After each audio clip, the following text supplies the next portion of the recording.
We are transitioning our written testimonials to video testimonials. Any advice for how best to ask people to participate, as well as anything else we should keep in mind?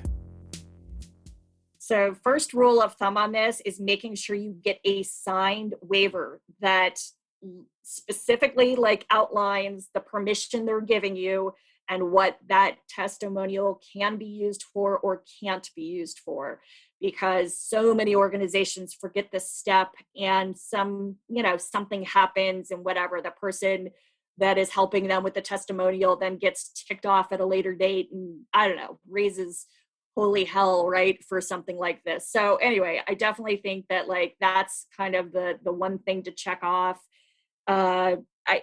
I love the idea that you're moving to video testimonials because there is so much power in video these days, and all of the studies and research is showing that's where it's at, is in videos. So moving away from just all written testimonials is super smart.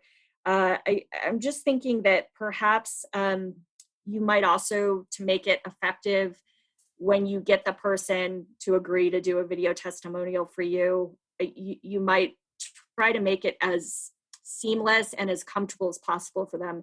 It means most people can relate to the idea of they don't want to see themselves, they don't want to hear themselves. Andy, you know that I have an issue with this. I hate even, I do it to honor Andy and his editing time for these podcasts, but man, it's hard to listen to yourself or see yourself on screen. So one of the things that you really want to do is think about how you can create a comfortable environment and make it more of an inviting or easy process for them to go through, if it's giving them a question or two in advance of what you're going to ask, or if it's just, let's have a conversation and we're going to happen to have this camera here recording while we do it. So,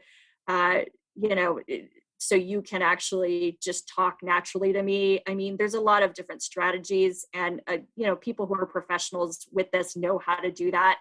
Although I would just caution, if there's a way on your video testimonials to keep it so that it is people that the donor or the person you're getting the testimonial from, that person knows, is going to make this process easier. I know I can speak from experience when I've been asked to do different things over the years, when I have to just, be interviewed by someone who doesn't know me, or recorded, or, there's the videographer who doesn't know me from Adam. It can really get, it's just not as natural. It's not as authentic. It feels a bit more stiff. And I think that it can really be a challenge. So those are just a few ideas. But kudos to you for moving to video. That's super cool. So, every once in a while you'll be in a big group of people, and the presenter will say, or the teacher or whatever will say, if one of you has a question that maybe lots of people have the same question, so you should probably ask it. This is my long way of saying, what's a video testimonial, and why would you want one? Oh, well, I love that you're asking. I honestly don't know. So the idea would be, when you get the customer, the donor, the client, whatever, that says nice things about your organization, it's getting them to do that via video instead, right? So recording them so you can put the little clip of, Mary Jane said this about our organization, and here, check out this personal tribute to us from XYZ corporate donor, whatever. So it's, obviously it's a tool to build credibility, like a written testimonial, and a way to just kind of, instead of bragging about yourself, having other people brag about you. So does that help clear it up, or am I keeping it too basic? Okay. Yeah, no, it's just like trying to, because it feels like it could be is it constituents? Is it donors? Because we always kind of have the question, are you, especially if you're talking about constituents, are you exploiting people? Are you exploiting people's pain to try to bring more money to your nonprofit? So I was wondering if that's obviously something that you're going to want to consider. I don't know if that's something that you have to think about when you do that kind of thing, or.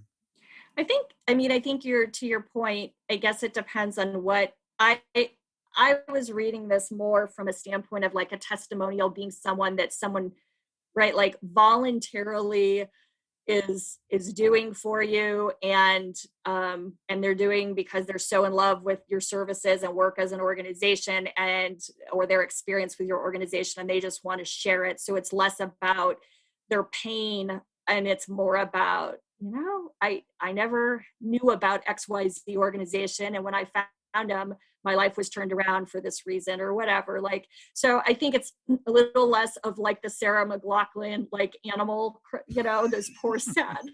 Oh, that breaks my heart. But it's a little less of that style and more of just like a kind of a positive, upbeat. And organizations can put it on their website or put it on their, emails that they send out, or, use it in a variety of social media, right? A variety of different ways. But Sure. yeah, it's interesting seeing how things are transitioning. Everything is so digital these days and moving from written. And it actually makes me think about my own website, and man, it's all written testimonials. So I need to get with the program. Nonprofit governance. Nonprofit answers. Nonprofit board. Nonprofit management. Nonprofit marketing. Nonprofit resources. The Alliance for Nevada Nonprofits presents Nonprofit Everything, the podcast about everything nonprofit, with your host, Andy Shurick and Stacy Wedding. Hey, listeners, welcome to another episode of Nonprofit Everything. I am here with Andy Shurick, fabulous co-host, and this podcast is made possible by ANN, the Alliance for Nevada Nonprofits. So if you haven't checked out ANN, make sure to do so. And of course, friendly reminder, always send us your questions. We love your questions, and it truly makes our jobs a lot easier than having to create our own. So send them on over. Thanks. Today's podcast is sponsored by Immunize Nevada. Arm yourself by getting your annual flu vaccine. It protects you, your family, and those working on the front lines. Do your part. Get your flu vaccine by Nevada Day. Visit nvflufighter.org for more information and to find free and low-cost clinics.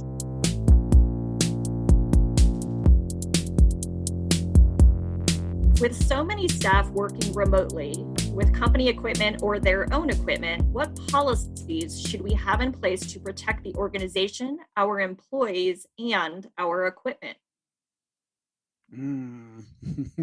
More pandemic questions.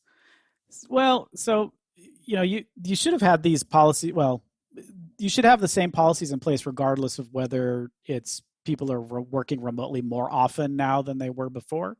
And the ones about company equipment are pretty straightforward. You can find them on the internet, just a policy about company equipment. It's no different from a nonprofit or a for-profit. It's all going to be kind of the same language, which is that it doesn't belong to you. You have to return it when your employment ends. Please don't destroy it. Please use it for work only, that kind of stuff. I mean, it's just really sort of straightforward use of company equipment policy that you can get them everywhere. Just type company equipment policy into Google, and you'll get like 1,000 hits, and pick one of them. I think a more interesting, because it's like what the more interesting question might be, is with so many people working remotely, one of the things that you lose control of is not necessarily the equipment, but people's behavior on that equipment, and that's where I think you need to protect both the employees and yourself from things like ransomware and viruses and inappropriate use of equipment, and all of the sort of people problems that you're going to have with equipment, and less so with like don't spill coffee on it or don't sell it, those kinds of things.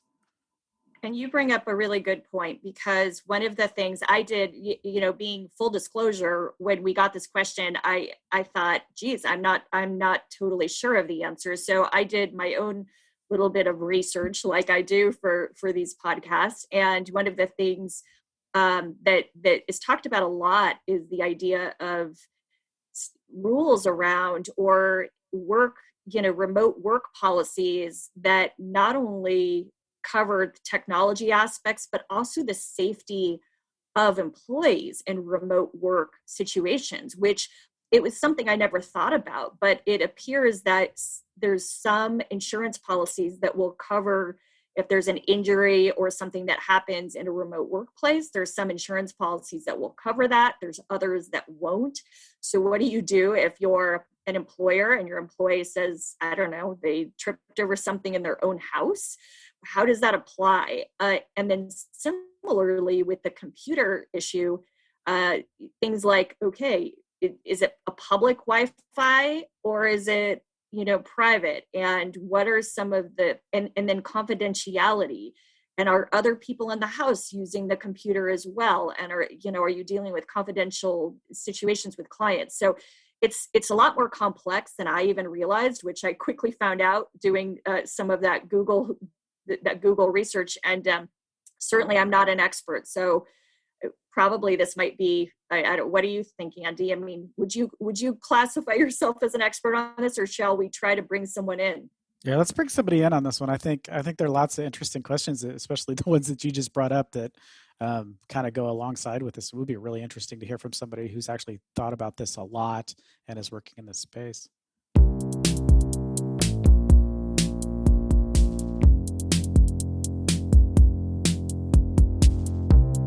Welcome back, everybody, and I'm really excited to have our guest expert today. Amy Sample Ward is the CEO of NTEN, and we're thrilled to have her because she's got tons of expertise in this area, and I really want everybody to know more about NTEN. So, Amy, can you start us off with sort of an explanation of what NTEN is, what they do, how long they've been around, that kind of stuff?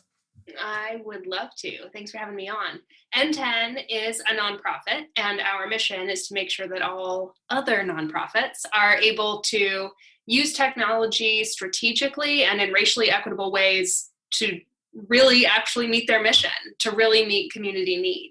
And that means that we don't have a product focus. We don't sell you products. We don't recommend products. I know how much you just want to know what database to use. Like, unfortunately, we're not going to give you an easy answer to that, but we will teach you everything you need to know to manage technology, budget for technology, make your own plans, make your own strategies, and be really successful regardless of what your position is in your organization. It is 2020 in the middle of a pandemic. Clearly, every person is using technology. So we're here in the NTEN world to give you direct training, professional development, community groups, resources, research, whatever you might need to help you really be as successful as you can be.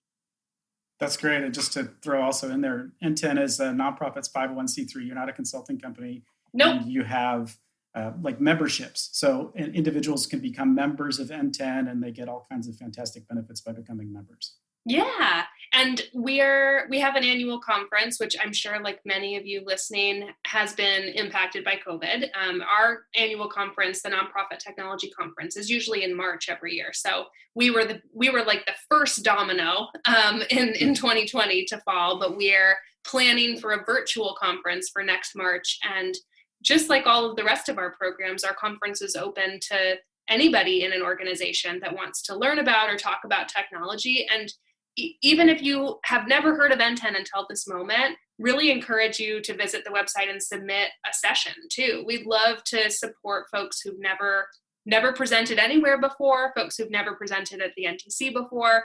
The experience that every person has in technology is worth really elevating and strengthening. So we really welcome you to come share your experience with us. Awesome. So let's jump into the question. Okay. So with so many staff working remotely with company equipment or their own equipment, what policies should we have in place to protect the organization, our employees, and our equipment?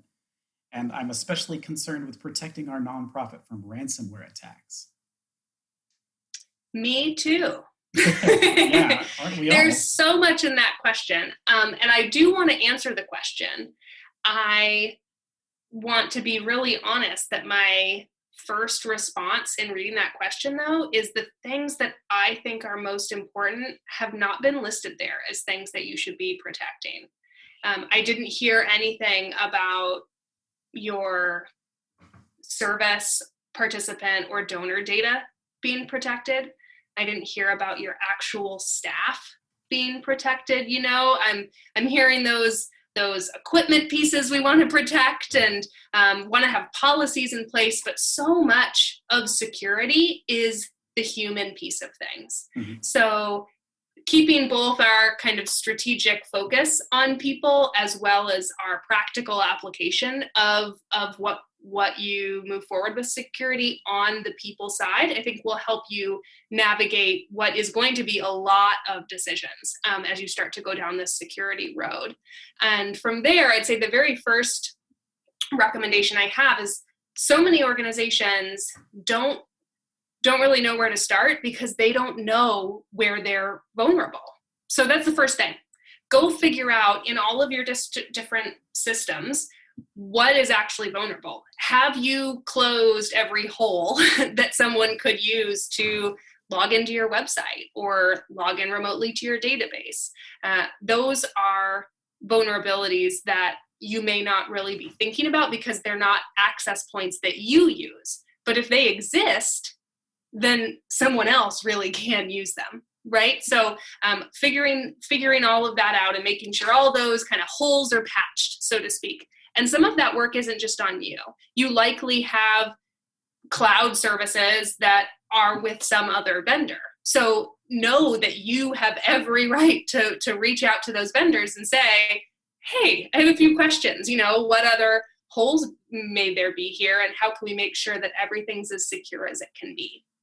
And then number two, just to stay on that line while you're talking to those vendors, is saying, hey, what are you doing to protect our data, right? They have certainly a lot at stake as well as the provider. So really understanding what practices they have in place so that you know what else to build out on your side, and then actually building that so that you have practices that you take.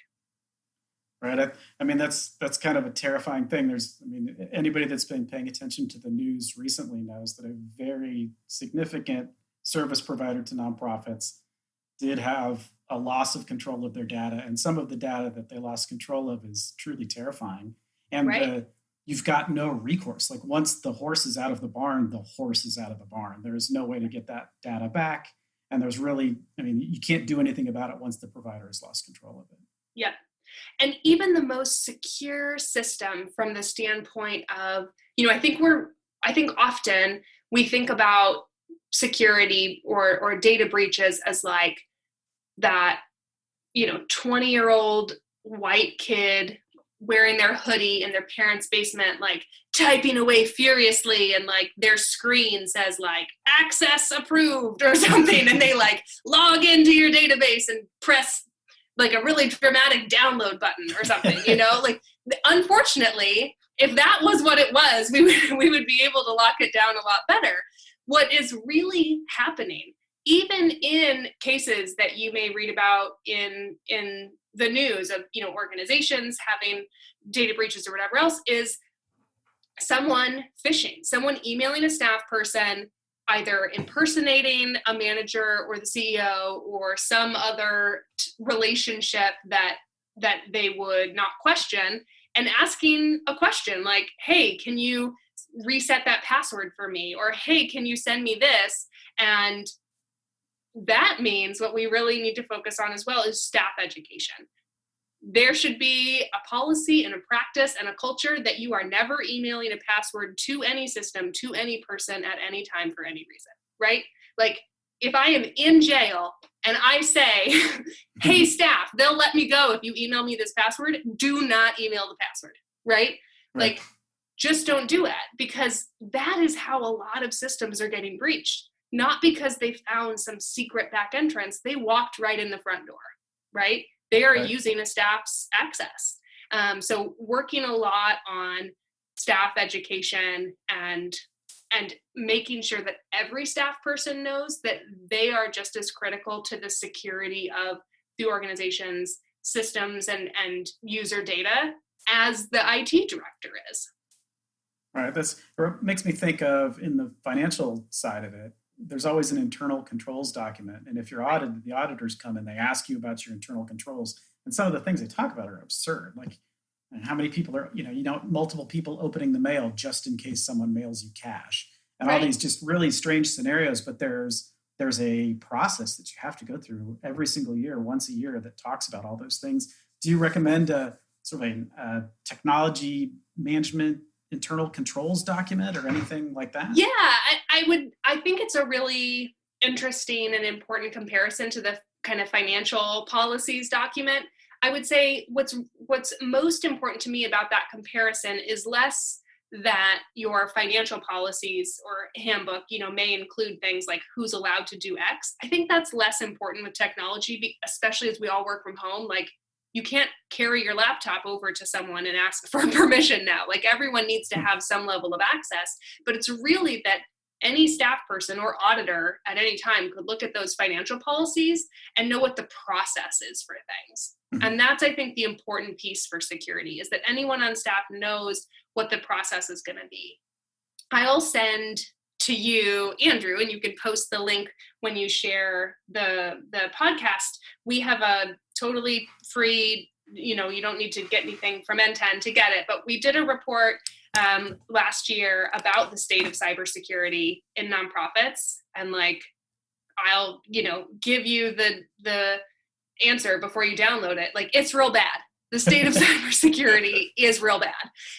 But I think it's a helpful resource as you start to think about this in your organization, because, one of the pieces in there that's really important is just scenario planning. Have you ever actually, as a whole staff, said, hey, what if our data is breached? What if we do get a ransomware attack? What do we do? And there should be an answer to that, right? That everyone knows and that everyone has even practiced. What does it look like if one staff person looks like they may be getting locked out and something's happening on their machine? How do you separate that machine? How do you separate that account?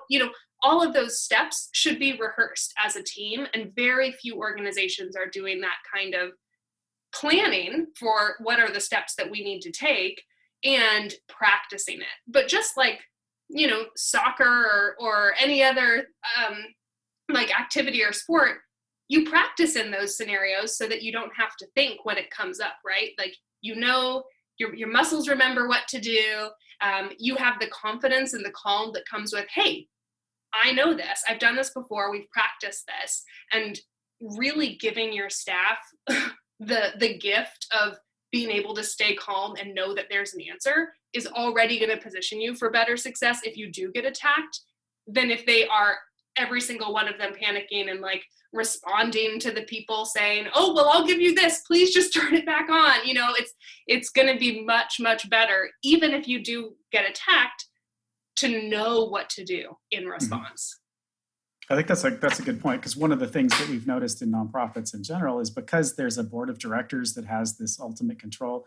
It's the kind of thing that when something bad is starting to happen, the first instinct isn't, if you don't already have a plan for it, the first instinct isn't to solve it, it's to convene a committee. And in scenarios like this, that you're sunk if it's going to take you any time at all to try to figure out what to do next, right? Right. And I would say, especially when it's a nonprofit board made up of volunteers who have jobs of their own in all different sectors, maybe not a group that can mobilize in the same way that staff can, but to say, we've, done our homework, we've figured out with our different vendors, even if they have protocol that would go into effect, all those different pieces. And the board essentially, just like with your financial policies, approves that. And that approval is also saying, yep, if that happens, the staff will take these steps, right? Whether the board is activated or not. Right. That makes sense. I mean, we've had these similar conversations about, one of the questions we got was, how do we prevent our next strategic planning session from going off the rails because everybody's going to talk about pandemic planning, right? So, and the question was would it have been appropriate before the pandemic happened to have put in place a plan for that, because it was so unlikely to have happened. But This is something that I think the likelihood is probably significantly higher. We see it all the time.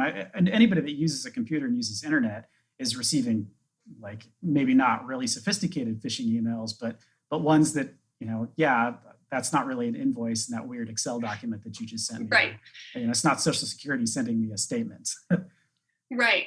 Well, and I think that organizations, especially when it comes to cybersecurity, it feels like either it's so scary and we become aware of how little we feel we know about it, that it's like, oh my gosh, just don't even talk about that. Or on the other hand, it's so scary and we know actually a lot about it and know how scary it really is, that we're like, oh, definitely don't ever talk about it. So either direction you go, fear is such a strong component and is immobilizing a lot of organizations, which I think sometimes because of the news around it, that it's like, well, I'm not Blackbaud. I'm not the city of Baltimore. I'm not like a known entity. Mm-hmm. And that's the case if maybe you're not a super known organization and someone's trying to attack or steal your data to use the data. But if they're doing it for ransomware, all they need to know is that you're going to want it back, right? Mm-hmm. Like, they don't need to know that someone out there is like interested in seeing who donated to you. Like, the ransomware attacks aren't because folks think the data you have is like gonna go up on the evening news. They're doing it because they know you need the data back, so you will pay them for it. That's all that matters. And that unfortunately means every organization is susceptible to this. Thank you. That's terrifying.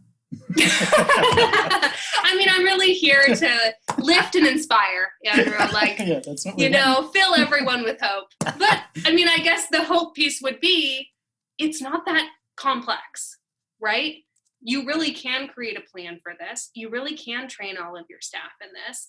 And like I said before, I doubt that a lot of organizations listening to this have built and hosted all of their own software, right? You're probably working with partners and vendors. So start even just by talking to them and say, what are you doing? What can we do as a better partner on our end? Do you know how to do your own backups of your data? All of those pieces will just help you get into the practice of talking about this. And then it will feel less scary, because then it's not this big, like, ooey gooey cybersecurity topic. It's backups, it's staff training, it's scenario planning, it's things that you do in all of your other areas. Yeah, that's a good point, because at this point, we're not really in the world for most nonprofits that everybody has a server closet that you've got to worry about putting in backup tapes and taking them home and things like that. There's so much that's cloud-based now. You're really sort of relying on the cloud providers to do that on your behalf. So I guess it's more of a conversation with them than it is like understanding that your version of Windows Server is patched properly and nonsense like that, right? Right. Yep. So pivoting to the other piece of the question, which was just the equipment policies. I think my when I read the question initially, my instinct was that it's equipment, right? if we need more, we make sure that we log into TechSoup at the right time and we get what we need. And it's not something that I would be super concerned about. It's really sort of the data and being able to function that I think is more critical than the actual physical hardware.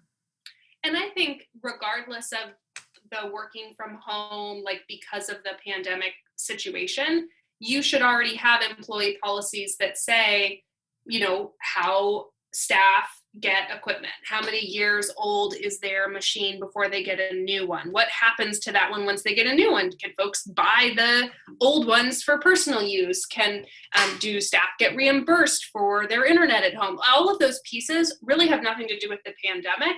Those are all considerations that you should have employee policies for, not because they're technology policies, but because they are human policies, and your staff are humans that need to know the answers to how they're supported and using technology. I've talked to a number of organizations who've said, well, now, everyone has their laptops, their work laptops at home. What we need to make sure they're only using them for work, which that's absurd. They're obviously, it's a computer. We're going to use it for whatever we want. And also that's absurd. It was already a laptop that they could be taking home. Everyone is watching Netflix on their work computer. Please get over it. That's the world. You probably are as well. And maybe you're the executive director. So the idea that the computer can only be used, quote unquote, for work isn't realistic. That doesn't mean that you should have have kind of a blanket, like, do whatever. There should be some guidance. This is a organization machine. We don't, want you downloading, I don't know, like illegal software onto it, or we want to make sure that all staff laptops are running security checks at whatever frequency you want, so you can still have some parameters in there, but make sure that they are human. Like, you're not going to be able to prevent people from going to YouTube, because there's probably 18 reasons that they'd need to go to YouTube for work also, Mm-hmm. Another area that we have gotten a lot of questions from organizations who've like traditionally relied on everyone is at work when they're all in this one building together, not at home remotely. And so it's kind of a newer situation that staff wouldn't be in the office. We've got a lot of questions about, do we have to pay for their internet now? Do we need to buy more equipment for them? Do they get to buy their own and pick what it is?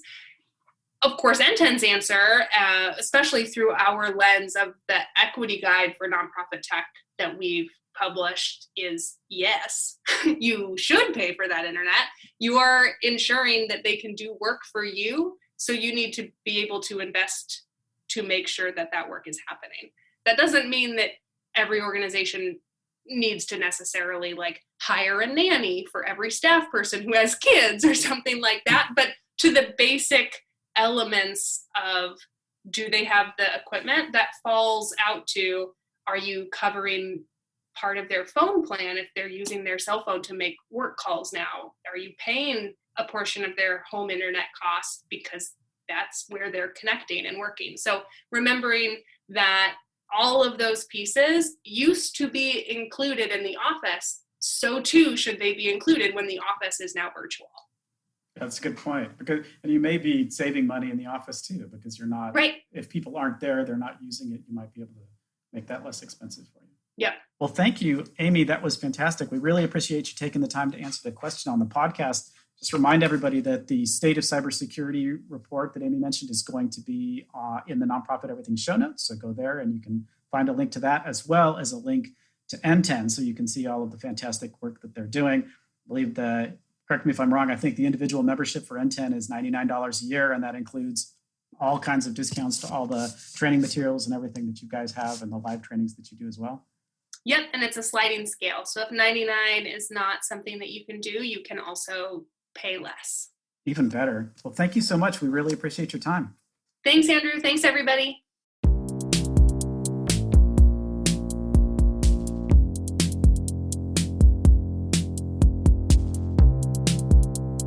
That's it for another episode of Nonprofit Everything. Thank you so much for joining us. Again, if there's anything we talked about today that made you wonder about something else, go ahead and shoot us an email. Go to the Nonprofit Everything website and click on the Ask a Question link.